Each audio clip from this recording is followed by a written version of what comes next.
I think it's safe to say at this point that most people, at least in the movement community in Apex, are familiar with fatigue bounces and probably use them pretty consistently in fights. And they can be really powerful, don't get me wrong. But they have some inherent weaknesses that this new tech that I'm calling fatigue boosts aims to solve. So problem number one with a traditional fatigue bounce is that no matter what you do, your pathing is going to be at least somewhat predictable because you're going to pop up off the wall and then fall back down.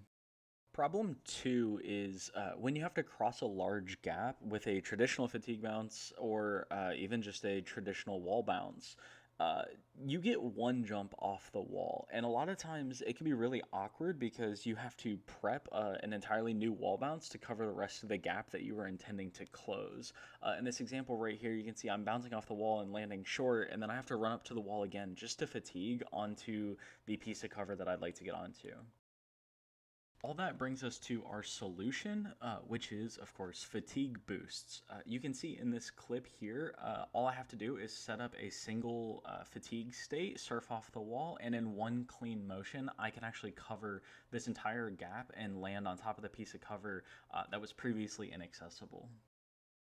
To be honest, when I first started exploring this tech, I kind of thought this was the limit, and then I started playing with the redirects a little bit more and trying to maximize the speed you get coming off the wall, and it evolved into this.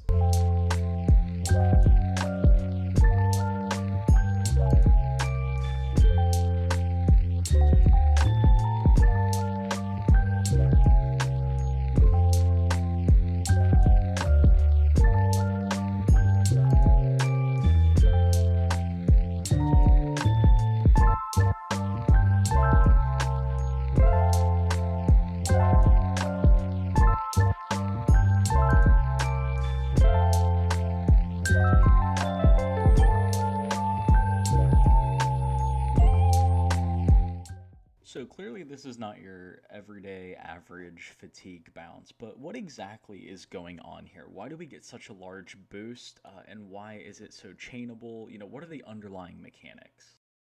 Mechanic number one is just good old-fashioned fatigue state, and the reason for this is simple. Later in the technique, we're going to be abusing the boost that you get from a jump slide, which means our slide needs to be off a cooldown, but we want to come off a wall, so we need to be able to stick to that wall without slide jumping into it.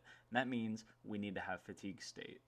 Mechanic number two has to do with how we dismount the wall. Basically, as soon as we begin our wall surf, we input a backwards and a crouch, and this gives us a small speed boost off of the wall.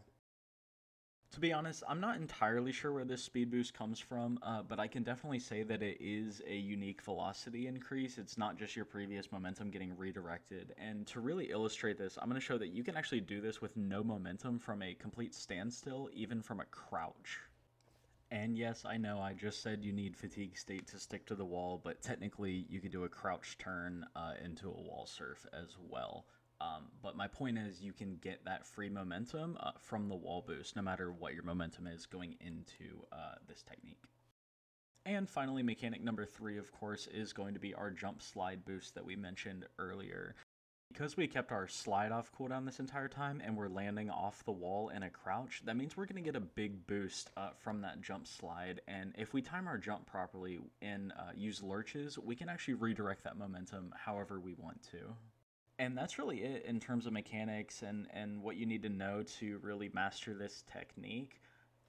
There are a lot of combinations you can do with this, though, in terms of redirects, going around corners, different spots that were previously inaccessible. And I considered putting all that in this video, but honestly, I just want to get this in people's hands and see what they're able to do with it. Okay, bye.